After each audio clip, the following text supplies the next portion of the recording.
الرحمن الرحيم إن الحمد لله تعالى نحمده ونستعين به ونستغفره ونعوذ بالله تبارك وتعالى من شرور أنفسنا ومن سيئات أعمالنا من يهده الله تعالى فلا مضل له ومن يضلل فلا هادي له وأشهد أن لا إله إلا الله وحده لا شريك له وأشهد أن محمدًا عبده ورسوله أما بعد فإن أصدق الحديث كتاب الله تعالى وأحسن الهدي هدي محمد صلى الله عليه وآله وسلم وشر الأمور محدثاتها وكل محدثة بدعة وكل بدعة ضلالة وكل ضلالة في النار.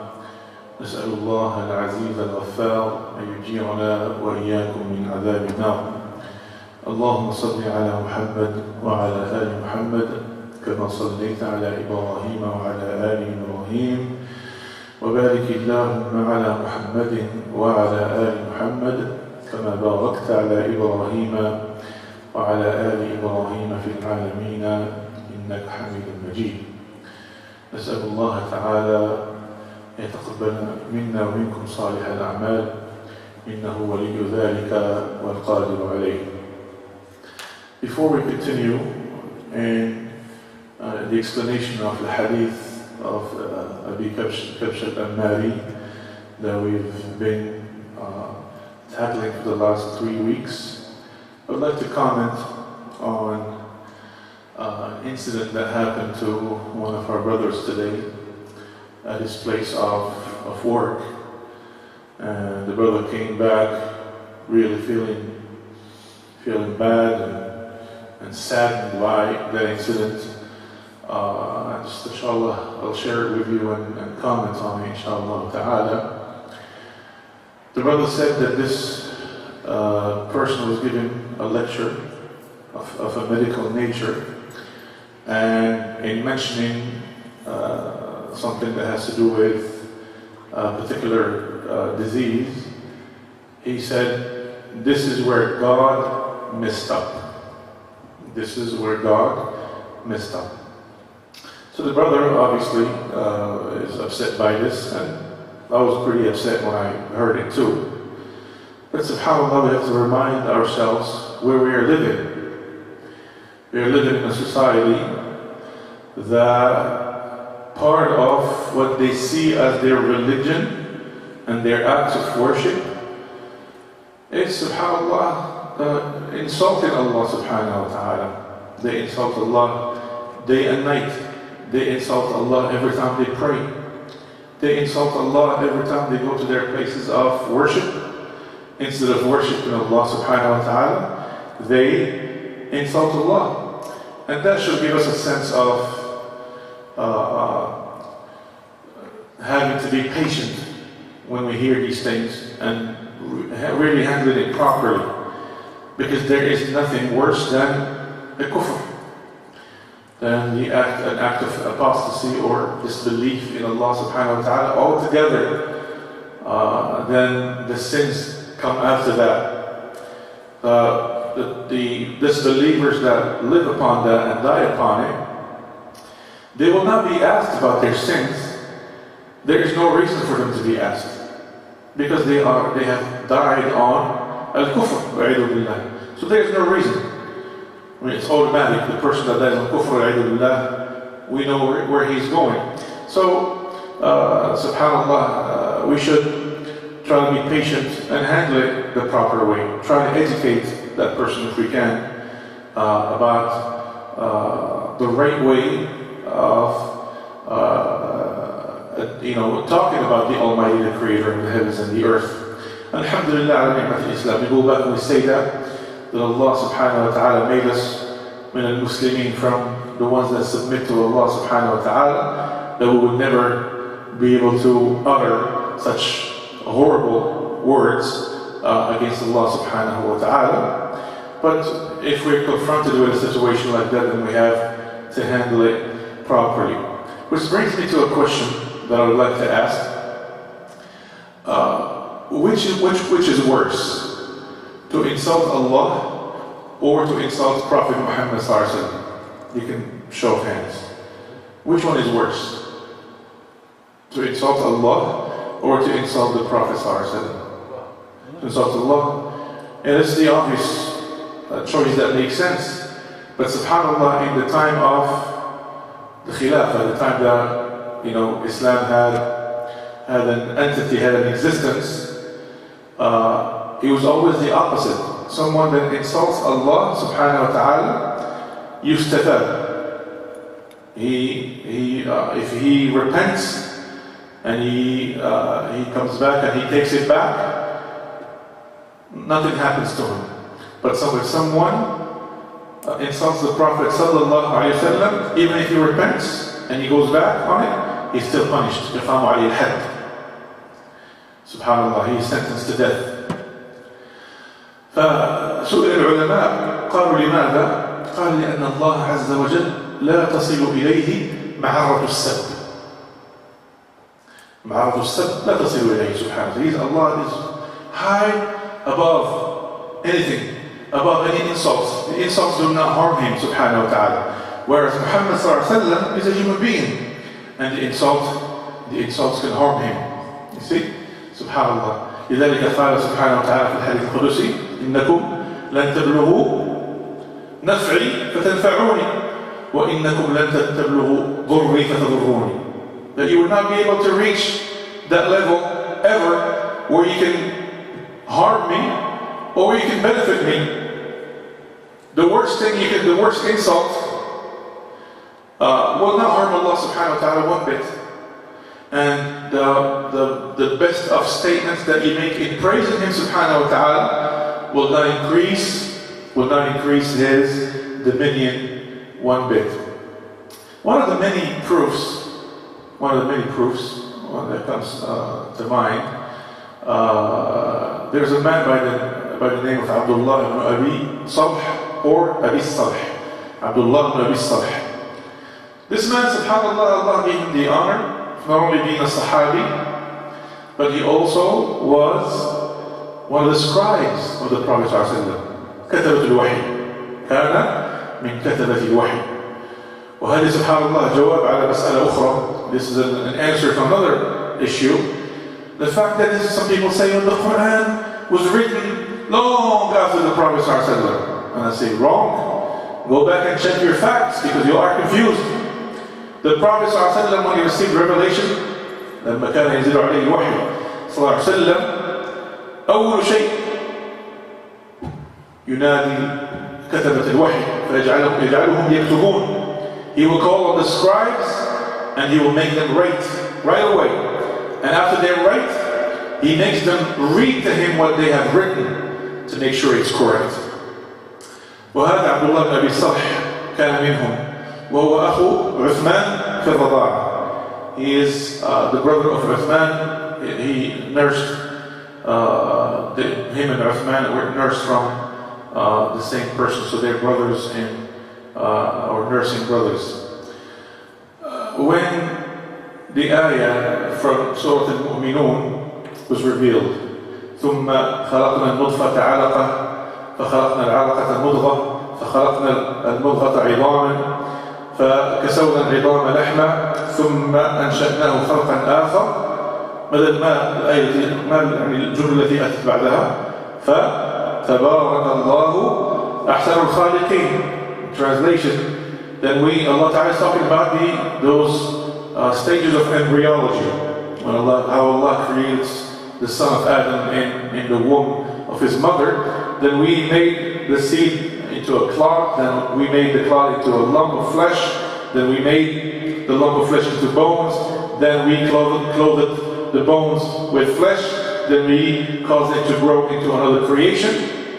Then Allah after that said, and to give you the story the proper way, Abdullah ibn Abi Salh is hearing this and he is writing. Okay? Then when Allah subhanahu wa ta'ala gets to ثم أنشأناه خلقا آخر, Abdullah هذا الرجل قال فتبارك الله أحسن الخالقين من تلقاء نفسه. He said, blessed is Allah, the best of creators, from himself. before the Prophet ﷺ said it. فقال صلى الله عليه وسلم اكتبها فهكذا أنزلت. اكتبها. He said, write it. This is how it was revealed to me. Yani, when you hear these ayat, this is the obvious reaction from any person that understands the beauty and understands how tremendous these ayat are, to say, Tabarakallah, ahsanul khaliq, blessed is Allah, or all praises is due to Allah, the best of creators. This is what this man did. The Prophet said, Uktubha, write it. This is how he was revealed. Do you know what happened to this man? Irtad. He committed apostasy after this incident. The Prophet said, write it. He committed apostasy and he left Medina. And he went back to Mecca and he was telling the people, Muhammad sallallahu alaihi wasallam used to, I was telling him what to say. I was saying the wahy before him. وهذا الرجل ذكره النبي صلى الله عليه وسلم من الذين يقتلون. يعني قال لو وجدتموهم، هذا من الستة، قال لو وجدتموهم معلقين بأستار الكعبة فاقتلوهم. Prophet ﷺ said, من أهدر دماءهم. Prophet ﷺ, he named this person from the six that when we conquer Mecca, if you find them hanging on to al-astar, the clothing of the Kaaba, begging for mercy, still kill them. It's one of them. And of course, this man, one of the things that he did is he insulted the Prophet ﷺ, said he said the Prophet ﷺ is a liar and all of that. So when the Prophet ﷺ conquered Mecca, he was surprised by Uthman, and Uthman had a very status with Allah and with his messenger. يعني كان عثمان رضي الله عنه ذو شأن مع النبي صلى الله عليه وسلم. يعني كان النبي صلى الله عليه وسلم يستحيي منه. قال ألا أستحيي من رجل تستحيي منه الملائكة. Prophet صلى الله عليه وسلم said, shouldn't I be shy or bashful around a person that the malaika, the angels of Allah, are bashful from him? They are bashful around him. فجاء به إن أخونا رضاعه فجاء به إلى النبي صلى الله عليه وسلم فقال بايعه يا رسول الله بايعه يا رسول الله يا رسول الله take allegiance from him. Take allegiance from him. فكف النبي صلى الله عليه وسلم يده. Prophet صلى الله عليه وسلم did not do anything, did not move, did not do it. بايعه يا رسول الله, second time. يا رسول الله, take allegiance from this man. The Prophet كف صلى الله عليه وسلم يده. في المرة الثالثة بايعه يا رسول الله, فمد صلى الله عليه وسلم يده إكراما لعثمان لكي لا يرد عثمان خائبا. To honor Uthman, he extended his hand and he took allegiance from him. فلما انصرف قال للصحابة الحضور أليس فيكم رجل رشيد رآني كففت يدي عن بيعته فيقوم إليه فيقتله أو كما قال صلى الله عليه وسلم. Isn't there one of you that has any wisdom? He saw me refraining from taking the allegiance from this person, then you will get up and kill him. As I commanded you, I ordered you to kill him if you find him in any situation. فقالوا يا رسول الله لو أومأت لنا, you should have given us a sign, wink, do something. فقال صلى الله عليه وسلم ما ينبغي أو ما كان للنبي أن تكون له خائنة أعين. It is not befitting for a messenger or a prophet to have خائنة أعين. What is خائنة أعين? You wink, you give a sign, a hidden sign for something to happen. No, it's not befitting for a prophet or a messenger to do that. So obviously, from this situation and many others, this is how the scholars deduce what I told you, is the fact that the ones that used to insult Allah, many of them, when they repented, their repentance was accepted. But subhanAllah, someone who insulted the Prophet ﷺ, like Abdullah ibn Abi Sarh, when he's repenting, he came to pledge allegiance, to believe in the Prophet ﷺ all over again, but still the Prophet ﷺ, by refraining from taking his allegiance, and by his statement that he said to the Sahaba, this is one of the reasons why the ulama will tell you that someone insults the Prophet ﷺ in an Islamic setting, someone who is a Muslim, and then decides to, commits apostasy and he insults the Prophet ﷺ, this is what is supposed to happen to him. And Allah subhanahu wa ta'ala knows best. Let us inshallah ta'ala continue with our explanation of that tremendous hadith of Abu كبشة النماري رضي الله عنه. وأعيد الحديث على أسماعكم سبحان الله ننهل ونستمتع بكلام النبوة، بكلام النبي صلى الله عليه وآله وسلم عن أبي كبشة النماري رضي الله عنه قال: سمعت النبي صلى الله عليه وآله وسلم يقول: ثلاثة أقسم عليهن. That I heard the Prophet saying, 3 things that I will swear an oath upon. وأحدثكم حديثا فاحفظوه. And I will tell you some words that you should commit to memory. By now we should have committed this hadith to memory, by the way. SubhanAllah, we repeated it so much. ما نقص, ثم قال صلى الله عليه وسلم, ما نقص مال من صدقة. That the charity, given for the sake of Allah, will never decrease your wealth. ولا ظلم عبد مظلمة فصبر عليها إلا زاده الله عزا. And there's not a servant that is patient after an oppression, that he was oppressed, except that Allah Ta'ala will increase him in honor. ولا فتح عبد باب مسألة إلا فتح الله عليه باب فقر. And there's not a servant that opens a door for begging or asking other than Allah, except that Allah subhanahu wa ta'ala will open a door of poverty on him. ثم قال كلمة نحوها وهذا شك من الراوي كما ذكرنا. He said, or something like that, or words like that, meaning that the narrator of the hadith, he's sure about the meaning, but he's not sure about exactly how the Prophet ﷺ worded this last one. So he said, what? And or something like that. ثم قال وأحدثكم حديثا فاحفظوه. Again, and I will tell you these words that you should memorize. إنما الدنيا لأربعة نفر. The life of this world is for 4 types of people. عبد رزقه الله مالا وعلما فهو يتقي فيه ربه ويصل فيه رحمه ويعلم لله فيه حقا فهذا بأفضل المنازل. A servant that was given knowledge and he was given wealth, so he fears Allah subhanahu wa ta'ala in that wealth. He connects his ties of kinship with that wealth, and he knows the right of Allah subhanahu wa ta'ala in that wealth. This one is the best of situations. وعبد آتاه الله علما ولم يؤته مالا فهو صادق النية. يقول لو أن لي مالا لعملت بعمل فلان. لو أن لي مالا لعملت بعمل فلان. فهو بنيته فهما في الأجر سواء.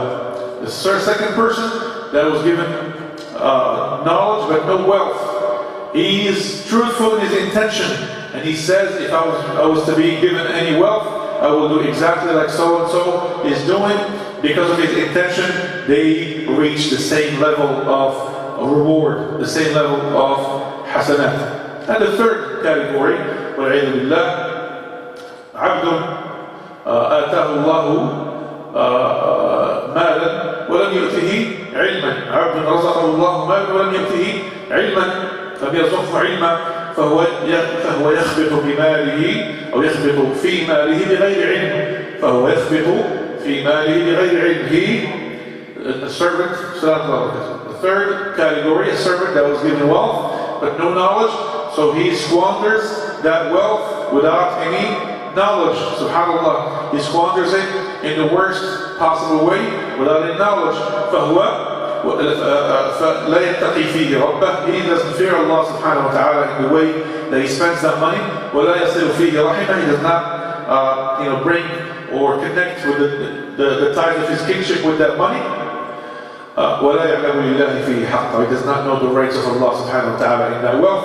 فَهَذَا بِأَخْبَثِ مَنَازِلِ. He's in the most despicable of situations.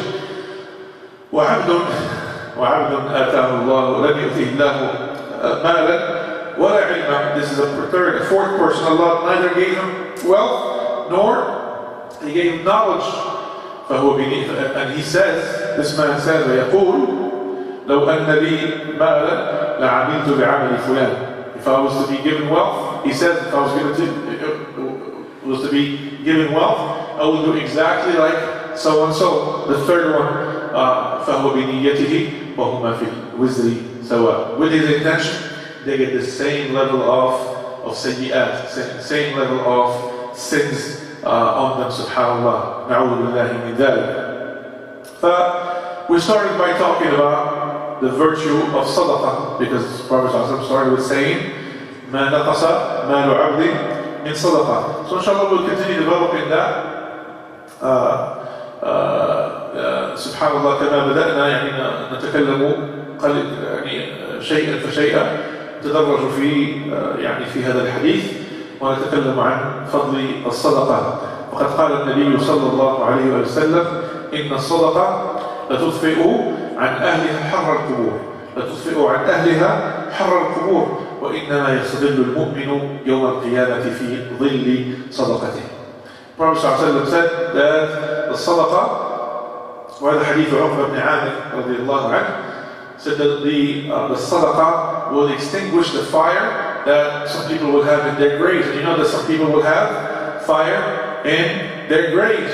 SubhanAllah, there's a woman that died at the time of the Prophet ﷺ, and one of his wives was talking about her. She said, SubhanAllah, that so-and-so that died, I bear witness that she was كانت صوامة كانت, she used to fast Allah and to pray at night.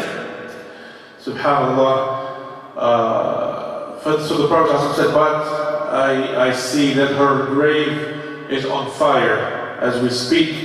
She said, why, Ya Rasulullah, why? She said, because she used to harm her neighbors with her tongue. She used to harm her neighbors with her tongue, and that was the reason. هذا سبحانه كانت تؤذي جيرانها بلسانها فاشتعل قبرها عليها نار والعياذ بالله. The Prophet ﷺ said that the grave is on fire because she used to harm her neighbors with her tongue. والنبي صلى الله عليه وسلم قد أخبر أن المؤمن أو المسلم هو الذي سلم الناس أو سلم المسلمون من لسانه ويده. Prophet ﷺ revealed that the true believer is the one that, subhanAllah, the people are safe from his tongue and safe from his hands. واللسان كما قال العلماء صغير جرمه عظيم جرمه. صغير جرمه عظيم جرمه. That the tongue as a limb, as an organ, is very small, but subhanAllah, the crimes of it are tremendous. وقال بعضهم احذر سيفا بين فكيك. Be careful of a sword that's between your jaws. He's talking about the tongue. Subhanallah. كما قال صلى الله عليه وسلم في حديث معاذ بن جبل, was surprised that the Prophet صلى الله عليه وسلم says that he advised him when he came and asked for advice. لما جاء معاذ يعني يطلب من النبي صلى الله عليه وسلم النصيحة, قال أمسك عليك هذا وأمسك بلسانه صلى الله عليه وسلم. Mu'adh came to the Prophet صلى الله عليه وسلم asking for advice, and one of the advices that he gave him, he said, this one, hold this one. And the Prophet صلى الله عليه وسلم held his tongue with his hands and said to show him, be careful with this one, hold it. فقال معاذ يا رسول الله أو نحن مؤاخذون على ما نقول. He said, Ya Rasulullah, are we held accountable for the things that we say? قال ثكلتك أمك يا معاذ. He said, Ya Mu'adh, may your mother lose you. And this is an expression that the Arabs used to show you that what is coming is tremendous, is very important. ثكلتك أمك كان يقولها العرب يعني لتعلم أن الذي يأتي في الكلام في سياق الكلام فهو عظيم. فإن قول خطير قول جلل يقول ثكلتك أمك. May your mother lose you, for you to understand that what is coming is something very important that you should pay attention to. فقال صلى الله عليه وسلم وهل يضع أو يطرح الناس على وجوههم وفي رواية على مناخرهم في نار جهنم إلا حصائد ألسنتهم. SubhanAllah, he said that, and is there anything more that puts people on their faces or on their noses in the hellfire more so than what their tongues put forth? So SubhanAllah, the tongue, we have to be, is something that we have, all of us, I start with myself, all of us do get carried away in talking about things that we're not supposed to talk about. SubhanAllah, we have to be careful with what our tongues put forth, because as what the Prophet ﷺ said, the tongue will put someone in the hellfire on his nose. We seek refuge in Allah subhanahu wa ta'ala from such a thing. So obviously, going back to the hadith, the graves of some believers will be on fire, and the things that will extinguish that fire is as-sadaqah. ثم قال صلى الله عليه وسلم إنما يظل المؤمن يوم القيامة في ظل صدقته. And for certainly the believer will be shaded under what the shade of his sadaqah, of his charity on the day of reckoning. Ya Allah, imagine the day that you come out of the grave, تخرج من القبر وأنت حافٍ عالٍ, subhanallah, في فزع شديد. You come out of the grave and you're afraid, you're scared out of your mind, you're naked and barefoot, subhanallah, uncircumcised, as the Prophet ﷺ said, تُبْعَثُونَ إِلَىٰ رَبِّكُمْ يَوْمَ الْقِيَامَةِ حُفَاةً عُرَاةً غُرْلًا. That you will be resurrected to your Lord on the day of reckoning, barefoot and naked and uncircumcised. Imagine you're in that situation, subhanallah, and on top of it, the sun has come so close to the heads, subhanallah, يعني الميل أو الميلين. But subhanallah, يعني the scholars are, some of them say, well, it's the mile, and some of them say it's just a siwak, something really short. Imagine if the sun today or tomorrow, the sun gets closer to us by 1 millimeter, what would happen to the earth? The earth will be burned, everything will die. Now imagine the same sun, subhanAllah, will be so close to the heads, and people will be swimming in their sweat, some to their ankles, some to their knees, some to their hips, and some of them will be completely swimming in their sweat. Now the believer that gave a charity for the sake of Allah, and he was sincere, subhanAllah, he gave it actually with his right hand, which is really important. A lot of times I see people walk into the masjid, and because the box is right there on their left, they go like this, and they walk. Oh, rahmat alayk ya khafif. It's, you know, it's like he didn't do anything. The sadaqah, the charity, you have to give it with your right hand. لذلك قال صلى الله عليه وسلم في حديث السبعة ورجل أنفق نفقة بيمينه حتى لا تعلم شماله ما أنفقت يمينه. A man that gave a charity for the sake of Allah, and he concealed it so much so that his left hand does not know what his right hand put forth. So when you give a charity, always give it with your right hand. When you give something to somebody, period. When you give it to somebody, give with your right hand. When you take from somebody, make sure that they're giving you with their right hand. If they're doing it with their left, say, please change the hand. Give me with the right. And then you receive from the right. This is the way of the Prophet ﷺ. He receives and he will give from with the right. He will eat with the right, but he will get rid of, if there are any pigs, for example, for dates, he will get rid of them with his left. But subhanAllah. So everything positive with the right. Anything that we perceive as negative, you do with the left. This is something of the sunnah of the Prophet sallallahu alaihi wasallam.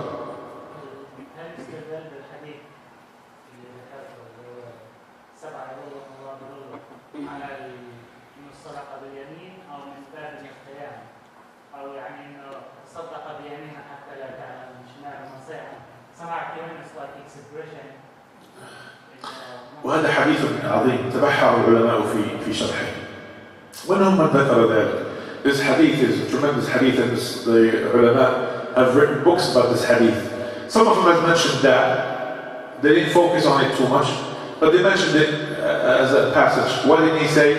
Until that his left hand or his right hand did not know what his left hand put forth.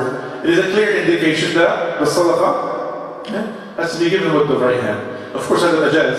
طبعا اليد الشمال لا تعلم، هذا مجاز، ولكن كذلك كناية على أن الصدقة لا بد أن تعطى باليمين. So this hadith, this is al-majaz. It's a virtual thing. The left hand is not a reasoning entity that will know or not know if what your right hand put forth. So this is majaz. The Prophet ﷺ showing the secrecy, but it shows that the sadaqah is supposed to be with the right hand. والله تعالى أعلى وأعلم. فسبحان الله، فالإنسان يكون تحت ظل صدقته يوم القيامة. You are shaded under your charity on the day of reckoning. وهذا الحديث هو الذي يعني انتهينا فيه في الحصة الماضية. This is the hadith that we stopped at last time.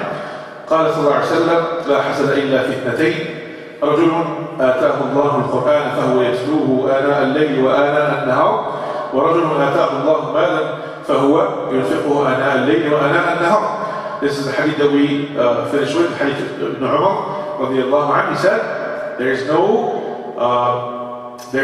envy except, you're not supposed to be envious of anybody for anything except for two types of people. A man that was given the Quran, he's given the ability to memorize the Quran, to recite it properly. So this man recites it during the day and at night. And a man that was given wealth, and then he gives it for the sake of Allah subhanahu wa ta'ala during the day and during the night. Incidentally, one of the brothers that was with us the last lecture sent me a text, and subhanallah, he was so right. Because there's another narration of this hadith that says, رجل آتاه الله القرآن فهو يقوم به. A man that was given the Quran, instead of saying that he recites it, he said it is saying that he stands with it, that he stands in salah with it. So subhanallah, the ones that were given the Quran and they hear that second narration, يقوم به, he stands, and to recite the Quran, they get a little afraid.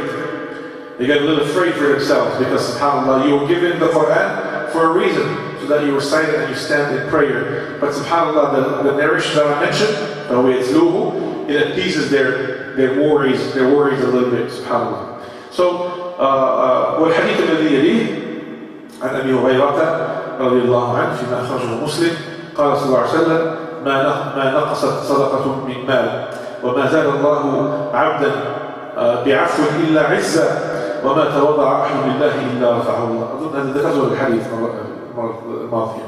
I think I mentioned this hadith as well. Hadith of Abu Hurairah, the Prophet ﷺ said that the same thing, that the charity will never decrease your wealth, and there is not a person that is oppressed and he forgives except that Allah Ta'ala will increase his honor, and there is not a person that is humble, that shows humility in front of Allah subhanahu wa ta'ala, except that Allah ta'ala will raise his ranks. And we talked a little bit about the importance of humility and the danger of arrogance. تكلمنا قليلا عن أهمية التواضع وخطورة سبحان الله التكبر والكبرياء. نعوذ بالله من ذلك. We talked a little bit about it last time. Inshallah, we should actually, and wallahi, the state of the ummah needs it and requires it that we talk, more extensively, and we give lectures speaking about the dangers of al-kibr, the dangers of al-kibr, because it is a disease that didn't exist in this ummah before, but now you find it a lot. And subhanAllah, the most arrogant people that you find in the ummah today are the ones with the least knowledge. You'll find someone that subhanAllah has no knowledge whatsoever, and on top of it, you'll find that he's arrogant. He talks to you with arrogance. He asks you a question with arrogance. When you give him an answer, he rejects it with arrogance. SubhanAllah. And this is the worst of combinations. سبحان الله. يعني هذه أن يكون الإنسان فيه خصلتين وهما الكبر والجهل. هذا يعني في نقول كما قال الحديث في أخبث المنازل وأخطر المنازل. لأن سبحان الله ما الذي أخرج إبليس من الجنة وطرد من رحمة الله عز وجل إلا هاتين الخصلتين، أنه كان تكبر عن جهل وكان جاهلا ومتكبرا. What is the thing that got Iblis expelled from Al-Jannah except for these two, a combination of these two traits of character, arrogance and ignorance. And Allah showed it in one sentence, in one ayah. أنا خير منه أنت خير منه لما خلقتني من نار وخلقته من طين. هذا الجهل يعني أنا خير منه، هذا التكبر. خلقتني من نار وخلقته من طين، هذا الجهل. سبحانه. He said when Allah Ta'ala told Iblis, why didn't you prostrate as I ordered you? He said, I am better than him. So this is the arrogance. Why Iblis, do you think you're better than him? Or because you created me out of fire and he made him out of clay. SubhanAllah. What gave you the impression that fire is better than clay? This is absolute ignorance. See, this is the combination, subhanAllah, that is dangerous, that the Muslim should stay away from. Meaning that the Muslim should seek knowledge. That's the first thing, seek knowledge. And the more you know, the more you learn, the more humility you learn, the less arrogant you become, subhanAllah. This is the way it's supposed to be. We ask Allah subhanahu wa ta'ala to keep the arrogance away from us and to make us from the people of humility. Hisham, how are we doing on the time? Tell me what's the time on inshallah. قال صلى الله عليه وآله وسلم ما منكم سبحان الله حديث يعني ما شاء الله رائع، ونسأل الله تعالى يعني أن يجعلنا وإياكم من الفائزين يوم القيامة. قال صلى الله عليه وسلم ما منكم من أحد إلا سيكلمه الله. يا الله. ما منكم من أحد إلا سيكلمه الله. There is not one from amongst you except that Allah will talk to him. Ya Allah. May Allah subhanahu wa ta'ala talk to you and I in the best situation. May Allah subhanahu wa ta'ala talk to us in Al-Jannah. Because this is where we're going to be safe. إِلَّا يُكَلِّمُهُ اللَّهُ لَيْسَ بَيْنَهُ وَبَيْنَهُ تُرْجُمَانٌ. There is no translator between him and you. There's no translator. Whether you speak Albanian, English, Urdu, it doesn't matter. Because the people of Al-Jannah anyways, the people on the day of resurrection, their Arabic will be perfect. SubhanAllah. Because it is the language of the people of Al-Jannah. And even if he wasn't, Allah Ta'ala is the creator of all languages. So He knows all of them. Subhanahu wa ta'ala. فَيَنْظُرُ أي العبد أَيْمَنَ مِنْهِ فَلَا يَرَى إِلَّا مَا قَدَّمَ. So the servant looks on his right and he only sees that which he put forth, his deeds.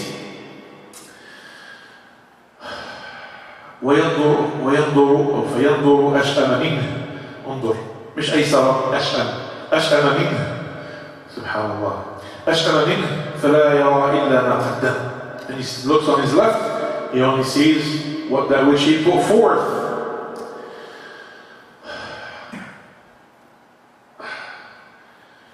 فينظر بين يديه, he looks in front of him, فلا يرى إلا النار.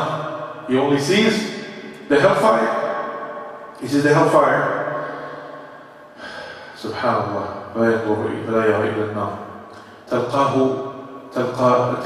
فلا يرى إلا النار تلقاء وجهه. He only sees the hellfire in front of his face.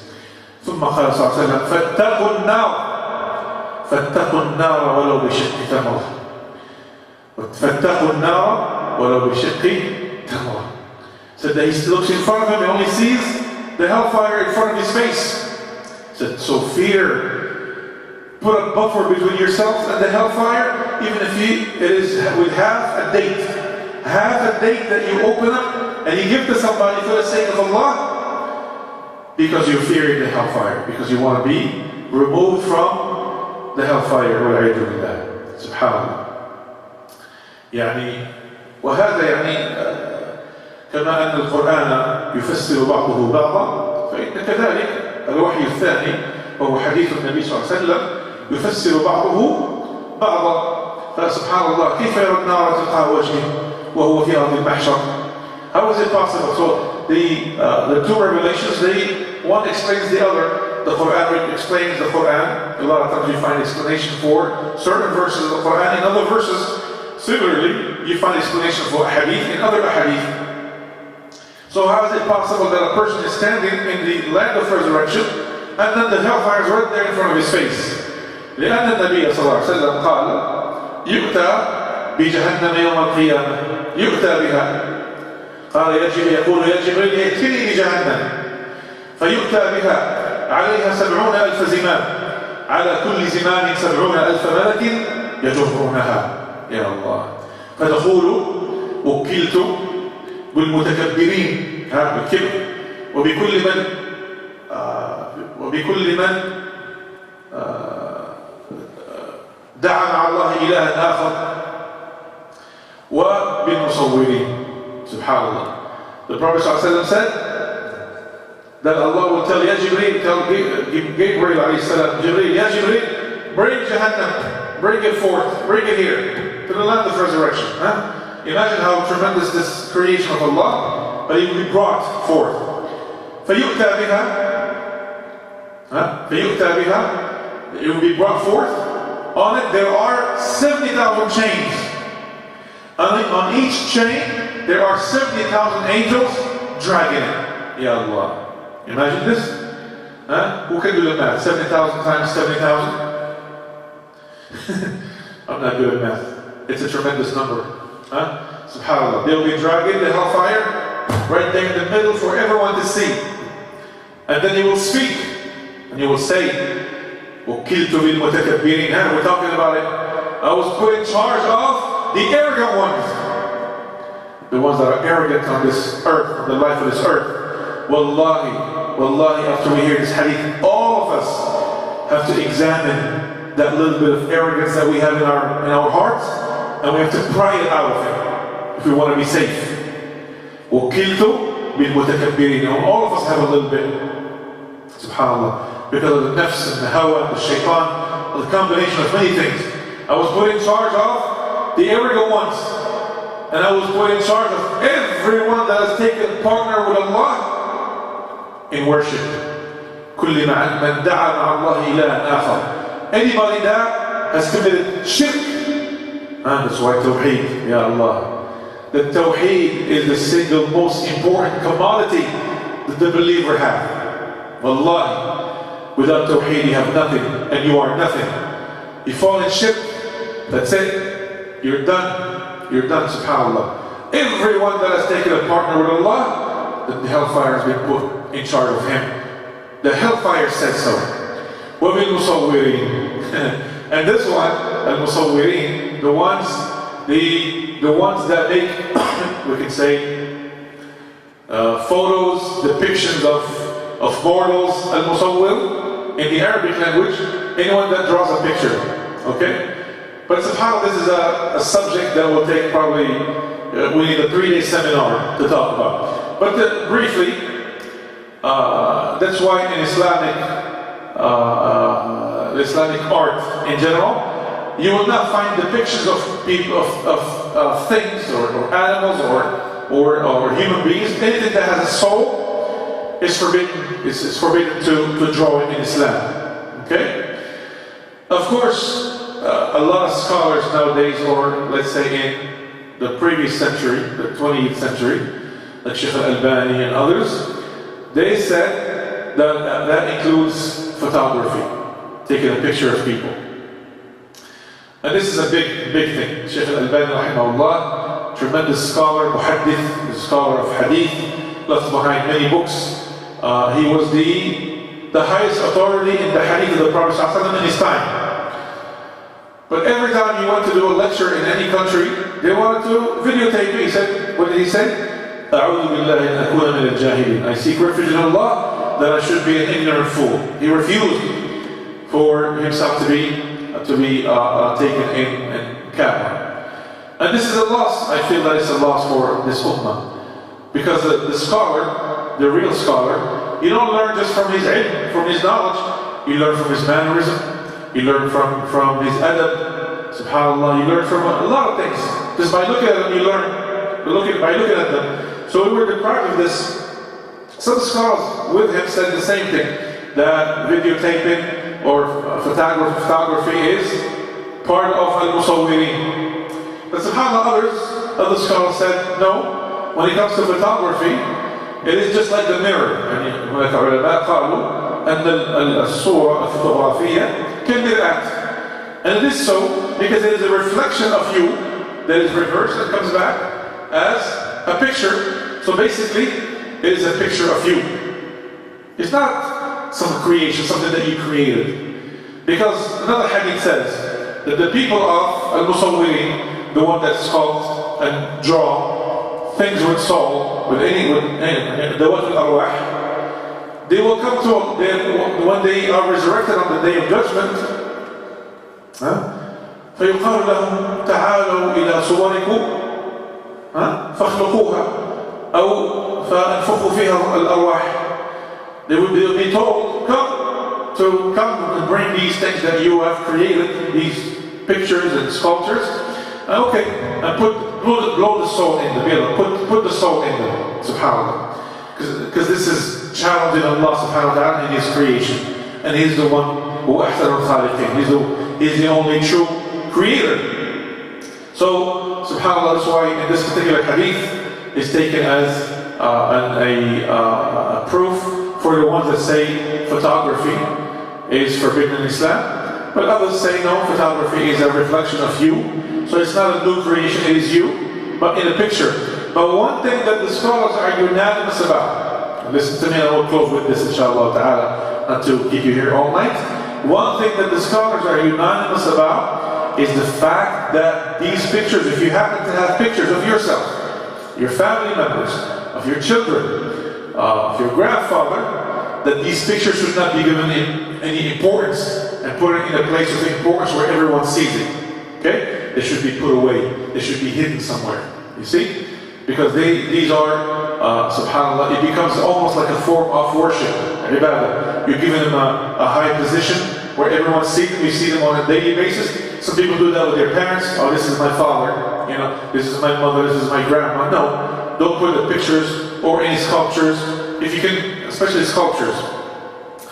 It's a different story. Sculptures, so we are clear, you should not have it in your house.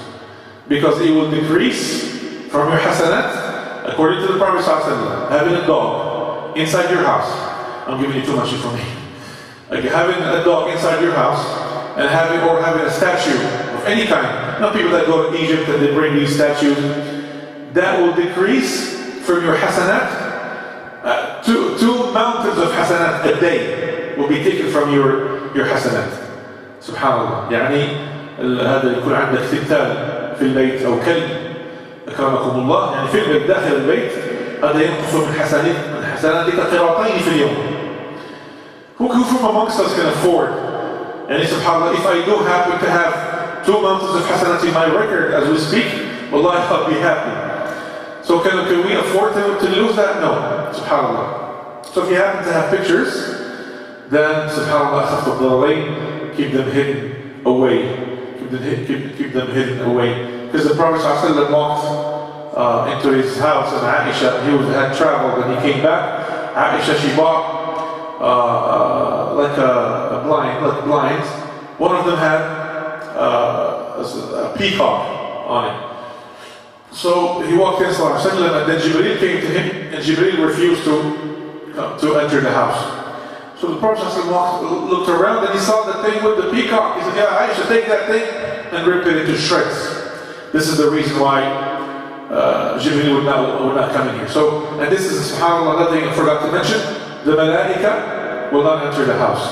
Where there are pictures displayed, where there is any kind of idol, or a sculpture of any kind, of anything that has a soul, or a dog, the malaika will not enter. So the hadith says the malaika will not enter, and the person will lose from his hasanat 2 mountains a day. We ask Allah subhanahu wa ta'ala to make us from the ones that when they hear the speech they follow the best of it. أقول قولي هذا وأستغفر الله لي ولكم. سبحانك اللهم وبحمدك أشهد أن لا إله إلا أنت أستغفرك وأتوب إليك والحمد لله رب العالمين. جزاكم الله خير. تفضل. No, the kids' toys is a good question. Yeah, the brother is asking about what about the kids' toys? They figurines, their action. يقول العلماء هذه من ذوات الأرواح المهملة. إن الطفل يعني ربما يكون عليها لعابه، ربما يمشي فوقها، يعني يلقي بها في الأرض. The toys, there's a different hukm. The scholar said that this is from the neglected things that look like they could have a soul, because the kids play with it, they get stained, they get full of their saliva, they throw them away, they walk on them, so they are neglected. They're not displayed and given that importance. SubhanAllah. That's why they have a different hukm. It's a good question. Jazakallah khair. بارك الله فيكم. السلام عليكم ورحمة الله وبركاته.